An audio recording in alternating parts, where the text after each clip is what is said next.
জামশেদপুর কতটা ভয়ঙ্কর টিম? তো আমি জেনে শুনেই বলছি না যে জামশেদপুর কতটা চাপের, কতটা ভয়ঙ্কর বুঝেই বললাম। জামশেদপুর টিমে অগুন্তি প্লেয়ার আছে যারা মোহনবাগানের জন্য ভয়ঙ্কর হয়ে উঠতে পারে। দুধার থেকে সানান রয়েছে, আর একদিকে মনবীর রয়েছে। মনবীরটাও ঠিকঠাক আছে, কিন্তু সানানের স্পিডটা মারাত্মক। যদিও ওই দিকটা আমাদের অভিষেক থাকবে, অভিষেক আরামসে সানানের সাথে স্পিডটা ম্যাচ করতে পারবে, অসুবিধে হবে না। কিন্তু মেসি বৌলির মতো একজন স্ট্রাইকার আছে যার হাইটটা কিন্তু ফ্যাক্টর, এবং যতক্ষণ মেসি বৌলি মাঠে থাকবে ততক্ষণ কিন্তু লং বল ওর উদ্দেশ্য করে যাবে, এবং ও যদি পেনাল্টি বক্সের মধ্যে ঢুকে পড়ে কোনোভাবে, সাইড থেকে হোক পেছন থেকে হোক লং বল আসবে ওর জন্য, ও হেড করে যাতে ঢুকিয়ে দিতে পারে। মেসি বৌলুকে আটকানোর জন্য আমার তো মনে হয় একমাত্র উপায় হচ্ছে আমাদের দুজন বিদেশি ডিফেন্ডারকে একসঙ্গে খেলানো। দুজনেরই ভালো হাইট আছে, একজন যদি কোনো কারণে অন্য কাউকে মার্ক করে আর একজন মেসি বৌলুকে মার্ক করলেও তারা হাইট দিয়ে অন্তত ওকে ম্যাচটা করতে পারবে।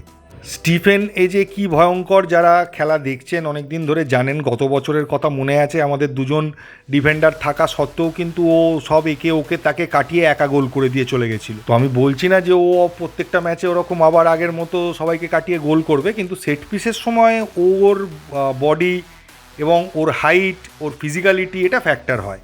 আর সব থেকে চাপের হচ্ছে মাদি তালাল।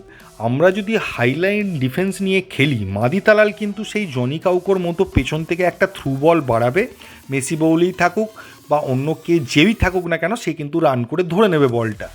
এবং মেসি বৌলি যতক্ষণ আছে, মাদি তালাল কিন্তু বক্সের মধ্যেও ছোটো ছোটো ক্রস ওর হেড উদ্দেশ্য করে ওই রকম লেন্থে তুলতে থাকবে। আবার মেসি বৌলি যখন থাকছে না, রে টাচিকাওয়া নামছে, সে আরও ডেঞ্জারাস। সে আবার দূর থেকে এমন শট করে, সে একদম সেই কি বলবো ফ্রিকিকের মতো একদম কোনা দিয়ে ভেতরে ঢুকে যায়, গোলকিপার দাঁড়িয়ে দেখা ছাড়া কিছু করার থাকে না। তো তাচিকাওয়াকে আবার শট মারতে দেওয়া যাবে না। ও যখন খেলবে তখন সিডিএমের ভূমিকাটা সব থেকে বেশি হয়ে যাবে, কারণ ও সিডিএম যে পজিশানটা নেয় সেই জায়গাটা থেকেই ও শটটা মেনলি করে। ও কিন্তু ভেতরে ঢুকে গিয়ে একদম আমাদের মানে সেন্টার ব্যাকদের সঙ্গে ফেস টু ফেস করবে না, তার আগে থেকেই শট করে দেবে। তাছাড়া অ্যালবিনো গোম, সে একটা দুর্ভেদ্য প্রাচীরের মতো গোলে দাঁড়িয়ে আছে, মানে যেখান থেকে 100 বারের মধ্যে 99 বার গোল হয়, একবার মিস হয়, সেই রকম জায়গা থেকেও বলগুলোকে সে আটকে দিচ্ছে এবং মারাত্মক ভালো কিপিং করছে। তবে জামশেদপুরের ডিফেন্সে ফাঁক ফোকর আছে। প্রণয় হালদার মারবে, ফাউল করার চেষ্টা করবে, সেটাকে ঠিকভাবে ইউটিলাইজ করতে হবে। ও যত তাড়াতাড়ি ইয়েলো কার্ড খাবে তত সুবিধে, তারপর থেকে ওর মারকুটে ভাবটা কমে যাবে।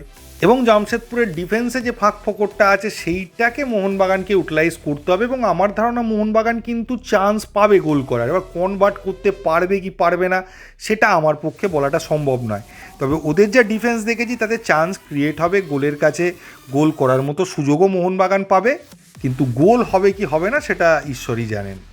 বেঙ্গালুরু ম্যাচের মতো একটা সিচুয়েশান কিন্তু মোহনবাগানকে ফেস করতে হবে। জামশেদপুরের যা খেলা দেখলাম সেটা দেখে আমার মনে হয়েছে, কারণ জামশেদপুর সব টিমের সঙ্গে একরকম খেলছে না। ইস্টবেঙ্গলের বিরুদ্ধে যখন জামশেদপুর নেমেছিল তখন সেই সময়ের কথাটা ভাবুন, ইস্টবেঙ্গল কিন্তু একটা টপ ফর্মে ছিল, ইস্টবেঙ্গল পরপর ম্যাচ জিতছিল, ভালো খেলছিল। ফলে জামশেদপুর কিন্তু ইস্টবেঙ্গলের বিরুদ্ধে ডিফেন্স জ্যাম করে খেলার চেষ্টা করেছিল। আগে ইস্টবেঙ্গলের অ্যাটাকগুলোকে আটকে ডিফেন্স করে তারপর সেখান থেকে অ্যাটাক ইউটিলাইজ করে কাউন্টার অ্যাটাকে গিয়ে গোল করে ম্যাচ বার করেছিল। ফলে আমার ধারণা মোহনবাগানের বিরুদ্ধে তারা সেইভাবেই শুরু করবে, যে মোহনবাগান অ্যাটাকিং খেলবে তারা জানে, এবং তারা আগে ডিফেন্সটা বাঁচিয়ে তারপরে কাউন্টারে যাবে। এবং আবার বলছি, মোহনবাগান যদি হাইলাইন ডিফেন্স ইউজ করে, এখানে মাদি তালালের থ্রু পাসগুলো কিন্তু মোহনবাগানের কাছে বিপদের কারণ হবে। এছাড়া ওয়েন কয়েল একজন পোড়খাওয়া কোচ। আজকে লোবেরার এক্সপিরিয়েন্স বা লোবেরার ম্যাচ রিডিং ক্ষমতা, যেটা অন্যান্য ম্যাচের ক্ষেত্রে অ্যাডভান্টেজ হয়, এক্ষেত্রে কিন্তু সেটা ইকুয়ালি থাকবে।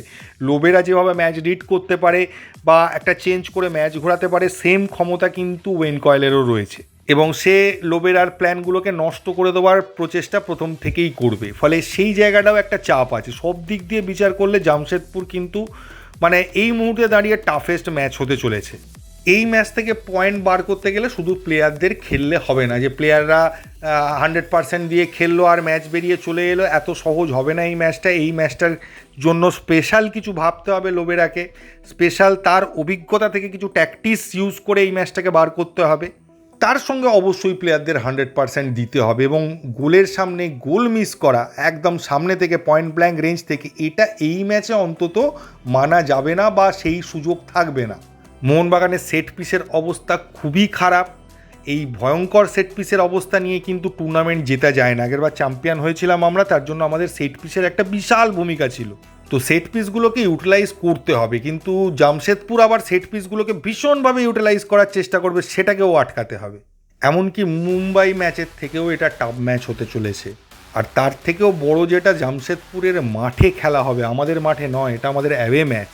তবে মোহনবাগান প্লেয়ারদের এইটা মাথায় নিয়ে খেলতে হবে, এই ম্যাচ থেকে পয়েন্ট লুজ করলে আর নিজেরা জিতে চ্যাম্পিয়ন হতে পারবে না। তখন কিন্তু অন্যদের মুখের দিকে তাকিয়ে থাকতে হবে, তারা পয়েন্ট লস করলে, অমুক হলে, অমুক সেই হলে, এরকম প্রচুর অঙ্ক চলে আসবে, তবে মোহনবাগান চ্যাম্পিয়ন হতে পারবে।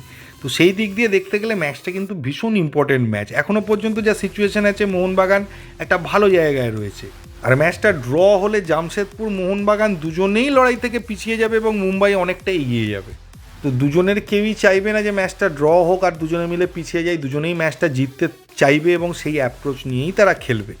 এখন খাতায় কলমে যদি তাও বিচার করেন, দেখবেন মোহনবাগান টিম অনেক এগিয়ে আছে, অনেক বড় বড় নাম দেখতে পাবেন, ওয়ার্ল্ড কাপ আর দেখতে পাবেন, কিন্তু বাস্তবে সেই রিফ্লেকশনটা তো দেখা যাচ্ছে না। না, তবে মোহনবাগানকে পেছিয়ে থেকেই শুরু করতে হবে, মোহনবাগানকে একটা টাফ ম্যাচ ধরে নিয়েই খেলতে হবে, তাহলে মোহনবাগানের ক্ষেত্রে ওভার কনফিডেন্সের ব্যাপারটা আসে না, প্রথম থেকে একটা সাবধানতা থাকে, এবং গোলটা যদি না খায়, যে কারণে আমি বারবার বলছি দুটো বিদেশি ডিফেন্ডার যদি থাকে, গোলটা না খায়, সেক্ষেত্রে একটা গোল করে দিতে পারলেও ম্যাচটা থেকে 3 পয়েন্ট নিয়ে আসা যাবে। তো দেখা যাক কি হয়। আগামীকাল মোহনবাগানের অ্যাসপেক্ট থেকে আলোচনা করব, মোহনবাগান টিমের কি ব্যাপারটা রয়েছে, জামশেদপুরকে কীভাবে খেলবে, কি করবে না করবে, বা কি করলে কি হতে পারে, এইটা নিয়েই আলোচনা করব এই ভিডিওতে। এইটুকুই, থ্যাংক ইউ, ধন্যবাদ এবং জয় মোহনবাগান।